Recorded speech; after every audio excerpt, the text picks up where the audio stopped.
гӯшти гӯсфанд барои мардонагӣ ва фарзанддор шудан эко ва икси чист? Фоидаи донаи каду ба мардон чӣ гуна аст? Бо ҳамсарам бо телефон гап мезанам, ҳатто узви мардона сахт нашуда выделение мебарояд. Ассалому алайкум дӯстони азиз, духтур Умар Азизов ҳастам, уролог, андролог ва роҳбари клиникаи Евромед. Имрӯз дӯстони азиз проекти 100 савол ба доктор Умар Азизовро давом медиҳем ва бояд қайд кард, ки аз саволи 21 то 30 меравад. Дар наворҳои гузашта ман аз саволи 1 то 10 ва аз 11 то 20 аллакай ҷавоб додагӣ ҳастам. Агар навор барои шумо лозим бошад, метавонед дар зери ҳамин навор ссилкаи онро ёбед. пеш аз шурӯи мавзӯъ мехоҳам ду эълони муҳимро ба сами шумо расонам. Якум эълон ин аст, ки рақамҳое ки дар рӯи экран мебинед WhatsApp аст. Ба WhatsApp метавонед нависед, ба рақамҳои оддӣ метавонед занг занед барои ба назди ман омадан ё ин ки ба назди дигар духтурони клиникаи Евромед пешакӣ метавонед номнавис кунед ва барои худатон вақте ки удобна аст, қулай аст, ҳамон вақт биёед.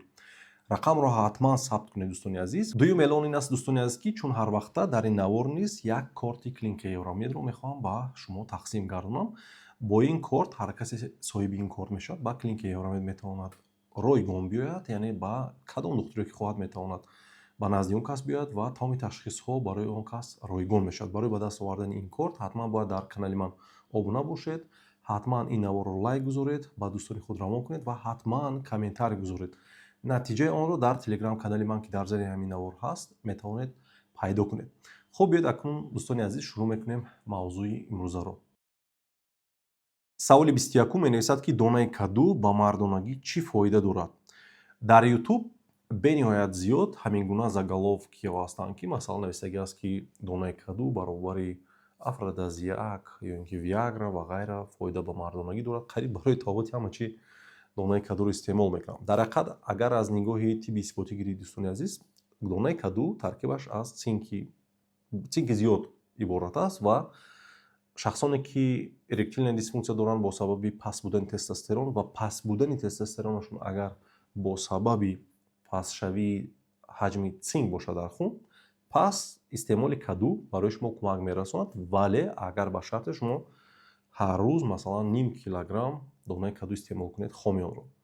Вале тасаввур кунед, ки агар шумо ҳар рӯз ним кило донаи каду истеъмол мекунед, бовар кунед ба умеди хуб кардани мардонагии худ гӯем меъдаи худро аз даст медиҳеду шуморо реаниматсия мебарад. Барои шумо ин чизо тавсия намедиҳем. Масалан агар ки цинки шумо паст шуда бошад, бо ҳамин сабаб тестостерони шумо паст бошад, аз дорухона метавонед цинки оддиро харед ва онро истеъмол кунед. ва инчунин фоидаи дигари он албатта исбот шудагӣ аст барои кам кардани аломатҳои аденомаи ғадудии простата. баъзе бемороне ҳастанд, ки масалан 5-6 бор шабона пешобкунӣ мехезанд, шахсони калонсол. онҳо ҳам метавонанд аз донаи каду истеъмол кунанд, вале боз мегӯям миқдори зиёд, вале метавонад аломатҳои онро кам кунад. Масалан 6 маротиба намеред пешобкунӣ, 5 маротиба меред, лекин ҳаҷман онро хурд намекунад. барои ҳамин дӯстони азиз, агар дар шумо аломатҳои заифшавии мардонагӣ, эректилная дисфунксия ё ин ки ранняя эякулятсия тест тамом кунӣ, ё ин ки намедонам ДГПЖ, аденома бошад, пешоботон мушкилӣ дошта бошад, ба донаи каду табобат нагиред. Ино ҳамчун чизи иловагӣ ҳастанд. ҳатман ба духтур уролог, андролог муроҷиат кунед ва табобати дуруст гиред. Бигузорем ба саволи 22. Саволи 22 менависад, ки ҳар вақте бо ҳамсарам бо телефон гап мезанам ё фикри ноҷо кунам, аллакай узви мардона ҳатто сахт нашуда як обе ба қавли выделение мебарояд. Чӣ кор кунам, ки кам шавад?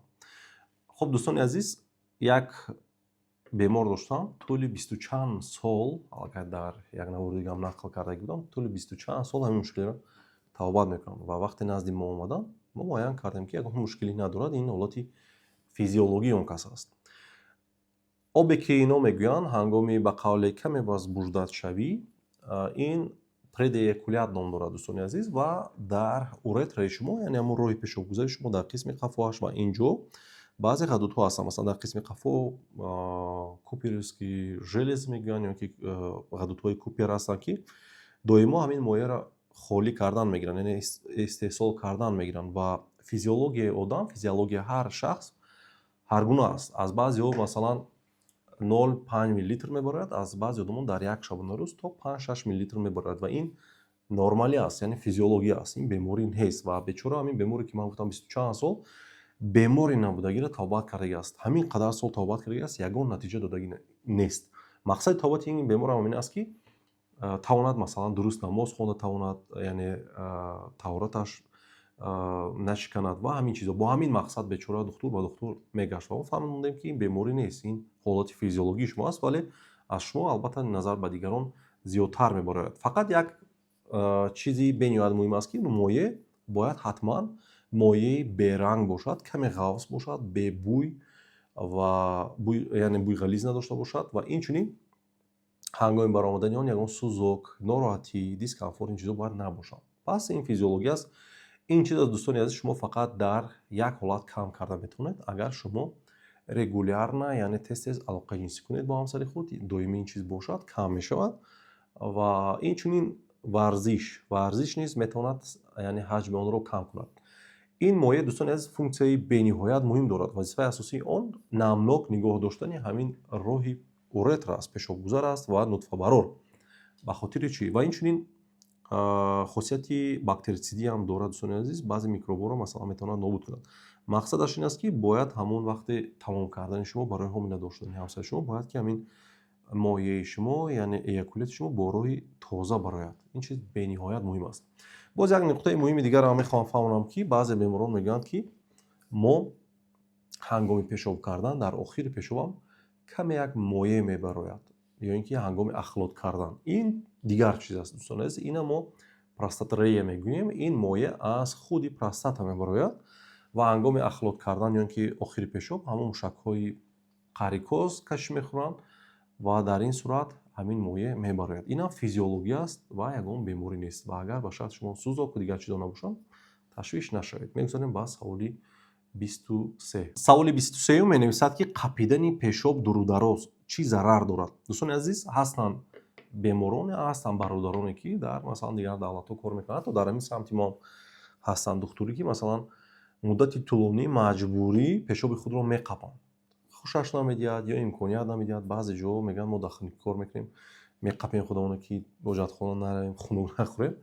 Вале ин чиз бениҳоят зарари калон дорад дӯстони азиз. Бояд ки ҳар 3-4 соат пас шумо ҳатман бояд пешобкунӣ равед ва бояд дар як шабонарӯз шумо аз 2 то 2.5 литр пешоб кунед. ин чиз бениҳоят муҳим аст. агар шумо пешоби худро доимӣ муддати тӯлонӣ дурудароз меқапед, якчанд мушкилиҳо мешавад дар шумо ки ино оқибати на он қадар хуб доранд. Масалан, яке аз мушкилиҳои бениҳоят зиёд паҳншуда ин бо роҳи уретра, яъне дохилшавии бактерияҳо, микробҳое ҳастанд ки вақте масалан шумо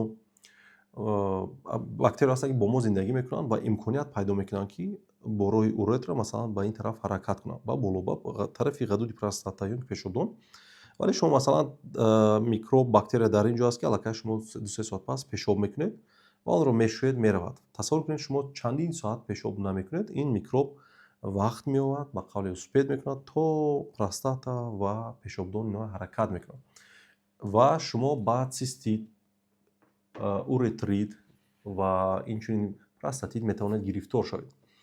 хоб, дигар мушкил ин аст ки вақте ки пешоб муддати тӯлонӣ дар пешобдони шумо истад, пешобдон қобилияти ёзандагии худро гум мекунад ва баъдан ҳангоми пешоб кардан пешоби шумо боқимондааш зиёд шудан мегирад. шумо пешоб мекунед, пешоботон боқӣ мемонад ки ин чиз бениҳоят боз зарари калони худро дорад. Масалан, бисёри баъд агар монад, метавонад дар шумо боз бактерия ҳосил шаванд ва санг ҳосил шавад дар пешобдони шумо ва инчунин ретроградный, яъне ҳамин пешоб метавонад ба тарафи боло ҳаракат кунад, ба гурдаи шумо ва гидронефроз ва дигар мушкилиҳо бо гурдаи шумо мешавад. ва инчунин ҳамон микробҳое ки буданд, бактерияҳо метавонанд ба гурда ҳаракат карда ба илтиёби худи гурда, илтиёби инфексионӣ, яъне пиелонефрит шуморо гирифтор кунанд ва худи ҳамин ёзандагии пешобдон детрузор вайроншавиш боз якчанд мушкилиҳои дигарро низ метавонад ба бор биёрад. Бемор метавонад ғайр аз оне ки пешобаш пурра холӣ намешавад, метавонад дигар пешоби худро нақапад ё ин ки ҳолатҳое ҳастанд ки пешобаш умуман пешоб карда наметавонад бемор, яъне острая задержка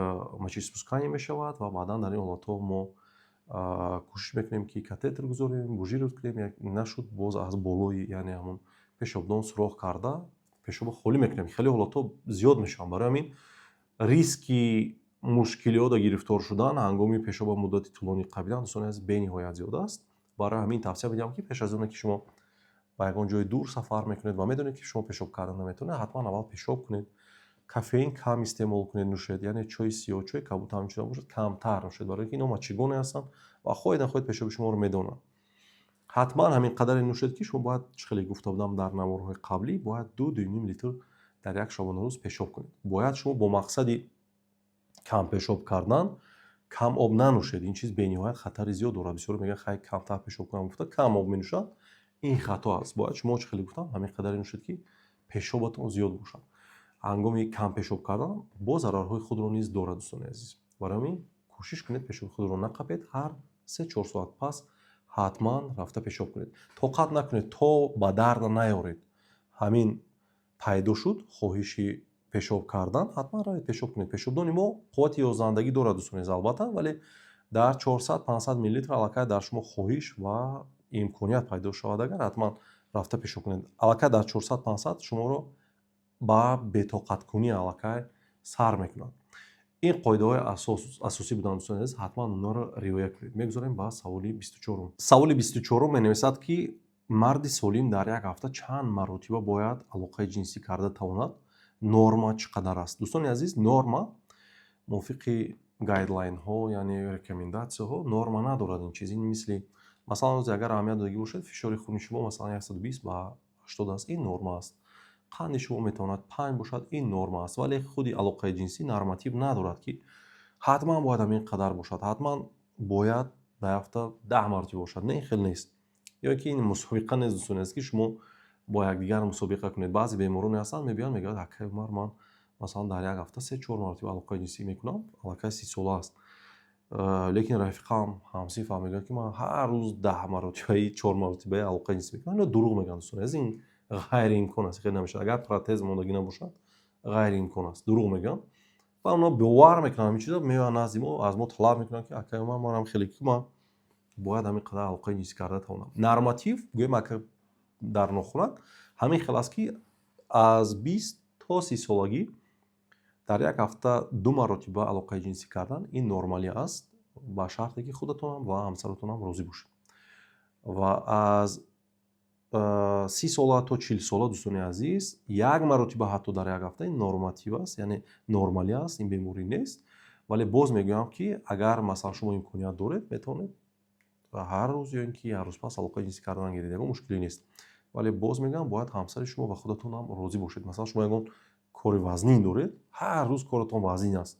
Шумо намешавад ки ҳар рӯз алоқаи ҷинсӣ кунед, ба хотире ки кори шумо мемонад. Шумо бояд ҳамин чизро баланс кунед байни зиндагӣ ва кори фаъолиятатон. Агар шумо масалан хоҳишатон хуб бошад, имкониятатон васеътар бошад, шароитатон бошад, метавонед алоқаи ҷинсӣ ҳар қадре ки имконият доред, худатон розӣ ҳастед ва ҳамсаратон розӣ ҳастанд, албатта метавонед алоқаи ҷинсӣ кунед. Вале агар масалан шумо ёш ҳастед, 20 сола, 30 сола ҳастед ва дар як моҳ як маротиба алоқаи ҷинсӣ карда метавонед халос, пас ин мушкилӣ ҳаст, албатта бояд ба духтур муроҷиат кард. Саволи 25 менависад ки барои чӣ ҳангоми алоқаи ҷинсӣ дар якум маротиба оби манӣ ҳаст, лекин дар дуюм маротиба ҳамагӣ як қатра аст ё тунук мешавад. Дӯстони азиз, зиёд ҳамин гуна суолҳо ба ман равон мекунанд. Бисёр беморон, бисёр шахсон гӯем ба қавле маълумотҳои нодуруст доранд, барои ҳамин суолҳо равон мекунанд. Бояд гуфт ки обе ки мебарояд, яъне ҳамон эякуляте ки аз шумо мебарояд, ҳамагӣ 5-10% сперматозоид асту халос. Дигараш оби худи ғадуди простата аст ва инчунин оби асосӣ 70% ҳатто оби семении пузыркӣ мегӯянд, дар поёни пешобдон як узве аст, ҷуфти узве ҳастанд ки онҳо давоми рӯз ҳамин моеъа ҷамъ кардан мегиранд ва вақти алоқаи ҷинсӣ кардани шумо ҳамин моеъҳо ҳамаш якҷоя шуда мебароянд. Бисёрҳо фикр мекунанд ки дохили ин пури сперматозоид аст, ин хел нест. Основной гӯем компоненти худи ҳамон эякулят об аст, яъне моеъ аст. хоб, ин физиология аст. Дар вақти ҳангоми алоқаи ҷинсӣ кардан дар якум маротиба вақти шумо тамом мекунед, одатан то 80% ҳамон об холӣ мешавад ва дар дуюм сеюм маротиба аллакай миқдораш кам шудан мегирад. бисёриҳо ҳамина дида фикр мекунанд онҳо ягон беморӣ доранд, бояд дуюмаш ҳам фантам бошад, ба хотире ки дар наворҳои ҳар гуна порнография ин чизҳоро дидагӣ ҳастанд, ба қавле тасаввуроташон дигаргуна аст.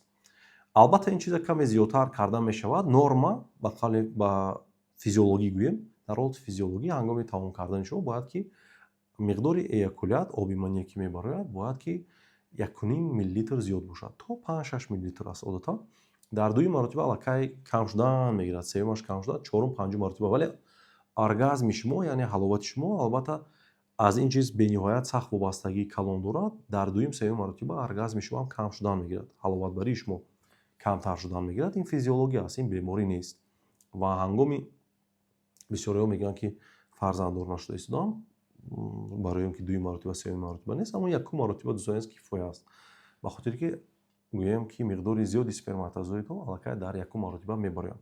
Барои барқароршавӣ вақти зиёд дар кор аст дӯстони азиз, ҳатто як рӯз, ду рӯз вобаста аз синну сол ва вобаста аз ҳолати физиологии бадан. Масалан, шумо агар хоҳед ки хубтару беҳтар шавад, миқдораш зиёдтар шавад, албатта бояд ки дар як шабонарӯз 2,5-3 литр об нӯшед. ин чиз бениҳоят муҳим аст. Хеле гуфтам, таркиби ин эякулят бисёртар аз об иборат аст.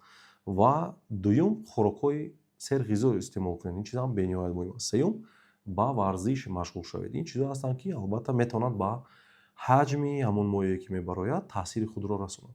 Барои ин чиз зиёди баъд ташвиш накашед дӯстони азиз. Мегузорем ба саволи 26. Саволи 26 менависад ки пас аз кадом синну сол шанси падар шудан кам мешавад? Бениҳоят саволи хуб. Бояд қайд кард ки вобастагии синну сол ба тавлидшавии кӯдак, зачатия ва инчунин солиму баърдам тавлидшавии кӯдак бениҳоят алоқамандии зич дорад. Ин чиз бениҳоят муҳим аст. Чӣ қадаре ки синну сол рафтан гирифт, ҳамон қадар ҳаҷми гӯем ки худи ҳамон эякуляте ки обе ки мебарояд, сперматозоидҳо паст шудан мегирад. Аз ҳама чизи муҳим ин аст ки аз 40 сола, 45 сола боло вақте шумо мехоҳед фарзанддор шавед, шанси бемор тавлидшавии кӯдак, нақапидани кӯдак ё ин ки фавтидани кӯдак дар батни модар бениҳоят баланд мешавад. Дӯстон азиз, баъзе ҳолатҳо аз 3,5-4 маротиба ҳатто зиёдтар мешавад. Ба хотири чӣ? Ба хотире ки вақте мард синну солаш рафтан гирифт, худи сифати сперматозоидҳо кам шудан мегирад ва дар ин ҳолат ДНК фрагментатсия мегӯянд, яъне ҳамон генетически коде ки дар худи дохили сперматозоидҳо ҳастанд, онҳо сифаташон паст шудан мегирад ва вақте ҳамин сперматозоид сабаби бордоршавии фарзанди шумо мешавад, риски бемории аутизм, шизофрения, биполярное расстройство ва дигар бемориҳои генетикӣ бениҳоят зиёд мешавад. Дар давлатҳои тараққикарда мардоне ки аз 45 сола боло ҳастанд ва мехоҳанд фарзанддор шаванд, ҳатман ба генетик муроҷиат мекунанд. Аввал, баъд нақшагузорӣ мекунанд ки фарзанддор шавем ё ки не.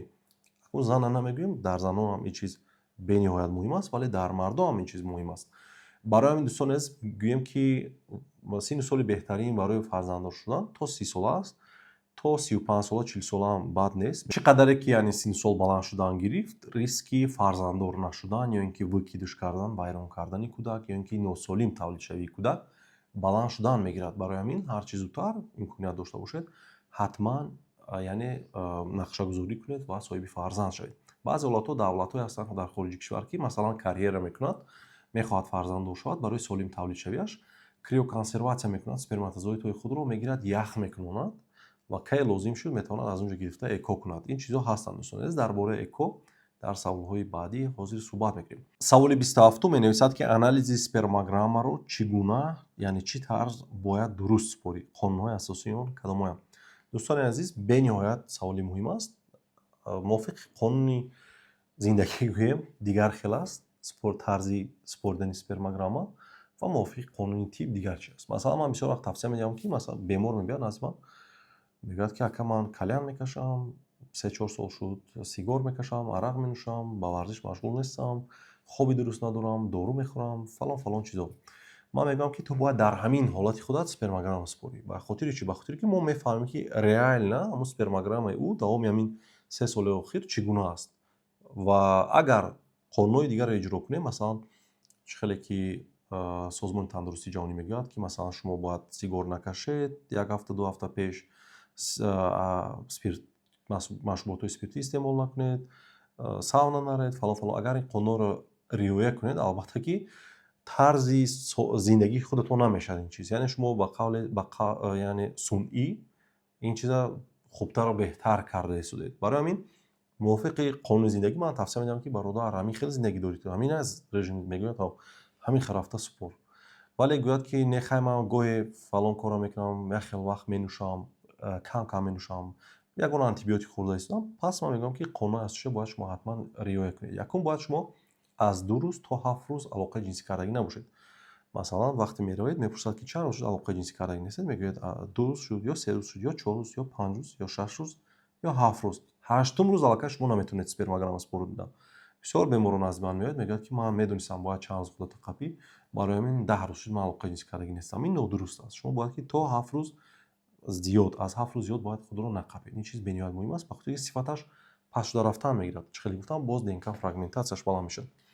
Дуюм, дӯстони азиз, ҳатман кӯшиш кунед, ки сигор накашед. Ақаллан 2 ҳафта, 3 ҳафта пеш, ё ки машруботҳои спиртӣ истеъмол накунед 2-3 ҳафта пеш. Агар шумо ин чиза регуляр намекунед. Сауна бояд нарафта бошед. Сауна бояд қайд кард, ки муддати 70 рӯз зиёдтар ҳатто метавонад ба сперматозоидҳои шумо таъсири худро гузорад. Ба хотире ки сперматозоидҳо як цикли тавлидшавии як дона сперматозоид то баромаданаш аз 64 то 72 рӯз дар бар мегирад. Ин қадар рӯз дагӯем. имрӯз алоқаи ҷинсӣ мекунед, сперматозоидҳои шумо ки мебароянд, ин натиҷаи 70 рӯз чӣ коре мекардед пеш, ҳамон натиҷаи ҳамоно ҳастанд. хуб, ин роҳи тӯлониро талаб мекунад, яъне сперматозоидҳо дар мояҳо тавлид мешаванд, придатки мераванд, ҳамин хел вақти бениҳоят зиёда талаб мекунад. лекин дар як шабонарӯз бениҳоят зиёд чандин миллион сперматозоидҳо ҳосил шудан мегиранд. Барои ҳамин чиз ба қавле бетанаффус аст, яъне непрерывна сперматозоидҳо ҳосил шудан мегирад. Барои ҳамин шумо ҳар рӯз сперматозоидҳо доред, имрӯз ҳам според доред, паго ҳам доред. хуб, чӣ хеле гуфтам, тарзи зиндагии худро яъне каме тағйирот медиҳед, бояд ҳатман според ва боз ҳатман ягон дору антибиотикро махсусан бояд шумо истеъмол кардагӣ набошед. Ин чизам бениҳоят муҳим аст. ва ҳангоми сперматозоиду спордан, дӯстони азиз, бояд шумо дар ҳамон кабинете ки худи ҳамон лаборатория дорад, дар ҳамонҷо бояд според, дар контейнери тоза. Дар хона метавонед гиред, ба шарте ки шумо худатон онам бо роҳи мастурбатсия, яъне худризоӣ мегиред ва бояд контейнерро дар муддати 30 дақиқа ба лаборатория расонед. Чӣ гуна? Бояд ки зери кашф мемонед дар таги кашхуд, яъне онҷо ҳарорати мӯътадил аст, 36-37 градус, бояд дар ҳамин градус баред, дар кисаи худ нагузоред. То он ҷо рафтана чандин сперматозоиди шумо аллакай мефафтанд ва ташхис нодуруст мешавад.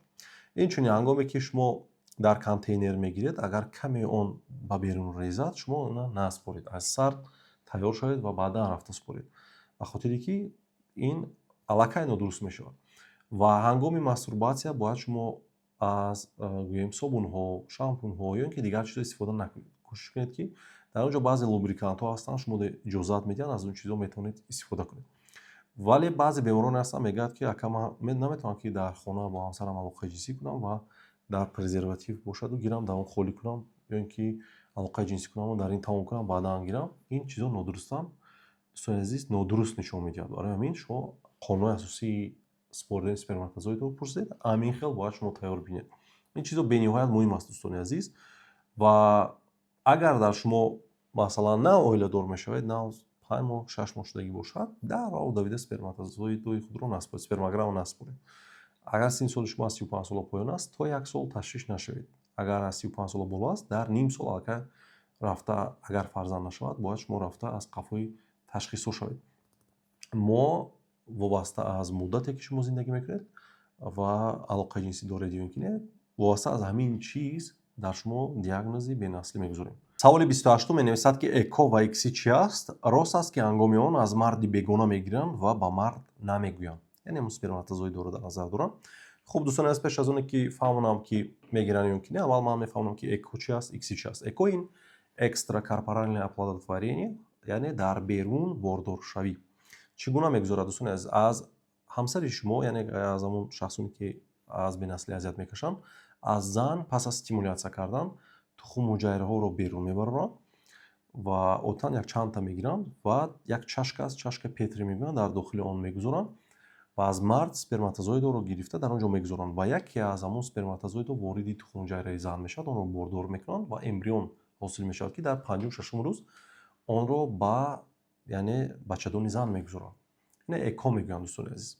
боз ҳаст ҳолати икси мегӯянд, яъне интрацитоплазматическая инъексия мегӯянд.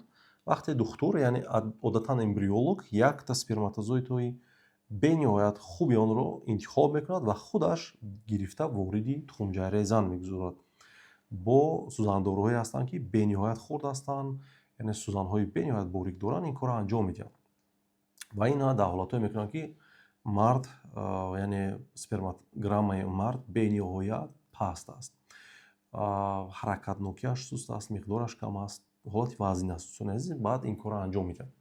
خب بسیار سوال کرده هستن همین بیمارا میگن وقتی ما میگیم که شما باید اکو حسی کنید یک سوال همین است که دکتر با از دیگه کس نمیگیرن. نه دوستان عزیز، در تاجیکستان این کار کردن غیر امکان است، غیر قانونی است و در بسیار دولت‌ها این چیز غیر قانونی است. از اونجایی که مسلمانان زندگی میکنن البته در همه اونا غیر قانونی است، بخاطر که یگان کلینیکا ریسک نمیکنند از دیگر کس گرفته یعنی همسر شما رو باردار کنند. این گویم که جنایت میشود. البته یگان کلینیکا این خیلی ریسکی رپوتاسیونی هم نمیکنند. بعدا خوی نخوی این چیز معلوم میشد آینده. و دوم دوستان عزیز، حالت‌های هستند که در بعضی دولت‌ها البته میکنن این کارو، ولی مرد بین‌نهایت حجت‌های زیاد است که اون امضا میکند و پروسیدورهای بین‌نهایت یعنی وزنی میگذارد. و سوم دوستان عزیز، هنگامی از دیگر کس گرفتن از دیگر کس دونور میشود، البته دونور رو به پول نمیگیرن، یعنی پول داده میخرن و بعدا میتونن این کار انجام میدن که اینا باز میگم به پول نمیشد، از شما پولتون میگیرن. خب با این چیزا باور نکنید دوستان عزیز، یکی از دروغ‌ها و میفای هستند که در بین مردم و پخش دیگه هستند. از همین سبب بسیار بیماران هستند که امکانیت فرزنددارشوی دارن، برای اکو گویم کاندیداتی بگیرن خوب هستند ولی باور نمیکنن همین چیزا رو. من یگان اکوцентр رو دوستان عزیز در یگان جو توصیه هم نمیدم، رکلام هم نمیکنم. هستم با بعضی اکوцентر رو ما البته همکاری میکنیم ولی من در اینجا حقوقی اونها رو مقال رکلام کنی هم ندارم. خب میگذاریم با سوال دیگری. سوال 29 می‌نویسد که برای فرزنددار شدن چند روز پس باید علاقه جنسی کنی که شانسی فرزنددار شوی بلند شود. دوستان عزیز، دو میفه است در بین مردم ما، حتی در بین دکتران گینکولوگ‌ها بسیارتر این چیزا رو میگه که برای فرزنددار شدن، برای که شانس زیاد شود باید همون قدر زیاد علاقه جنسی کنید، همون قدر خوب است. یا اینکه میگه دیر کنید، مثلا 3-4 روز کپیت کنید، من کنید، علاقه جنسی نکنید تا اینکه جمع شود و بعد علاقه جنسی کنید. هر دو این چیز نادرست هستند دوستان عزیز، بخاطر که اگر شما دیر کنید صفتی ایاکولیت شما، اسپرماتوزوید شما صفتش پس میشود و شانسی باردار شوی کم میشود. اگر تست بعد کنید هر روز با قول همون اسپرماتوزوید شما با قول اسپید نمیکنند، یعنی مقداری در کره اون یعنی جمع شود در گویم که سیمینی بزرگی و بعدم بروید. باید قید کرد دوستان عزیز که از همه گویم ایدئال خوبتر و بهترش همین است که شما باید یک روز پس علاقه جنسی کنید. هر یک روز پس، یک روز میکنید یک روز نمیگیرید، یا اینکه هر دوم روز، 2 روز پس انیخترش. و این چنین زن دوستان عزیز در خود یک گویم پریود دارد، پریود اوولیاسیا میگن که در آن حالت تخم جایره زن به بیرون میبراید و 12 تا 24 ساعت یعنی میتواند زنده بماند. در همین روزها شما اگر علاقه جنسی کنید شانسی باردار شوی در شما زیاد شدن میگیرد. عادتا میگن که 5 روزی پیش از اوولیاسیا و روز اوولیاسیا شما اگر علاقه جنسی کنید شانستون زیاد شدن میگیرد. هر روز نه و یک روز پس مثلا. و حتما من برای شما توصیه میدم که این چیزا رو حساب کتاب نکنید، مثلا اوولیاسیا و اوزی و دیگر چیزا رو نکنید. شما باید که مثلا مدتی نه اولیه داشته هستید فکرتون با همین باشد که میشود اون فکرای نخوب نکنید و حتما یک روز پس علاقه جنسی کردن گیرید. اگر جوان باشید یک مشکلی نیست، این شانس شما رو زیاد کردن میگیرد. یعنی گایدلاین ها و رکامنداسیای او و آمریکا، اساسیاسیون اورولوژی آمریکا و دیگر گویم که به اون بونفوسترین اساسیاسیون ها البته همین گونه توصیه میدن که شما باید این چیزا رو اهمیت ندید و یک روز پس علاقه جنسی کنید. بعضی رکامنداسیون هستن مثل 5 روز خیلی گفتم پیش از اوولیاسیا، روز اوولیاسیا، اینا رکامنداسیون هستن که ایلوگی هستن و اونایی هستن که چند سال میکنن فرزنددار نمیشن و سین سالشون علاقه کلان هستن، این چیزا رو اهمیت نمیشن. ولی شما جوان باشید این چیزا رو اهمیت ندید. خب دوستان عزیز میگذاریم با سوال آخرین. سوال 30 می‌نویسد که گوشت گوسفند برای مردانگی و فرزنددار شدن حقیقت است یا افسانه؟ دوستان عزیز، زیاد مردم ما از این چیزا استفاده میکنن، مخصوصا مردم ولایت صبح، ولی از نگاه طبی ثبوتی من برای شما میفهمونم که فایده دارد یا نه. ترکیب گوشت گوسفند بنیاد از میکروالمنت‌های خوب بایست زینک، سلن، ویتامین B12، سفیدا و خلسترین و دیگر چیزا بنیاد زیاد بایست که برای تستوسترون خوب حاصل شدن بنیاد فایده خوب دارد. البته تستوسترون خوب میتواند сперматогенезро низ хубтару беҳтар кунад. хуб, дар ин ҳолат дӯстони азиз, фақат аз нигоҳи тибби исботӣ фақат як диетае аст ки дар ҳақиқат метавонад ба сифати хуби заифи мардонаи эректильная дисфунксия хубтар яъне таъсир расонад. ин средиземноморская диета мегӯянд. вақте ки моҳию дигар чизо ҳастанд, овуши яъне сабзавотҳо агар шумо истифода кунед, метавонад сифат хубтару беҳтар шавад. вале дар ягон рекомендатсияҳо истифодаи гӯшти гӯсфанд ин чизо омадагӣ нест. ино дар ҳақиқат фоида мекунад агар масалан заифи мардонагии шумо бо сабаби пастшавии тестостерон бошад ва тестостерони шумо бо сабаби кам будани масалан цинк ба вуҷуд омадагӣ бошад. албатта цинки зиёде ки шумо истеъмол мекунед баъдан метавонад ин чизо барқарор кунад. вале ба ҳар ҳол худи диетаи махсусе, гӯем ки махсус ҳамон чизо фақат шумо истеъмол кунед, дигар чиза не, ҳамонро истеъмол кунед фақат мардонагии шумо хуб шавад, ин чизо вуҷуд надорад. агар шумо дар ҳақиқат эректильная дисфунксия дошта бошед ё ин ки бесполия, яъне беззурриётӣ бенаслӣ, албатта рафта табобат кунед, сабаби онро муайян кунед ва дуруст табобат гиред. вале агар шумо масалан солим бардам ҳастед ва мехоҳед хуб истед, метавонед дар як ҳафта масалан 300-400 грамм аз ҳамин гӯштҳо истифода кунед, гӯшти гӯсфанд ва гӯшти моҳӣ ва дигар гӯштҳое ки ман дар як навори пешина барои шумо фаҳмонда дода будам. вале гӯем ба қавли ҳамчун фанат фақат гӯшти гӯсфанд хӯрдану гӯё ки мардонагии шумо хуб мешавад дигар чизо, ино дуруст нестанд дӯстони азиз. ҳатто ин чиз оқибати нохуб ҳам метавонад дошта бошад.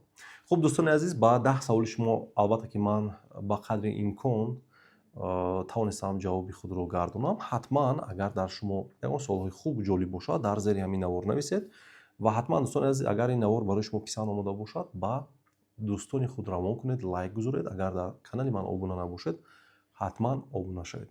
худованд ҳеҷ гоҳ бемор нашавед. хайр.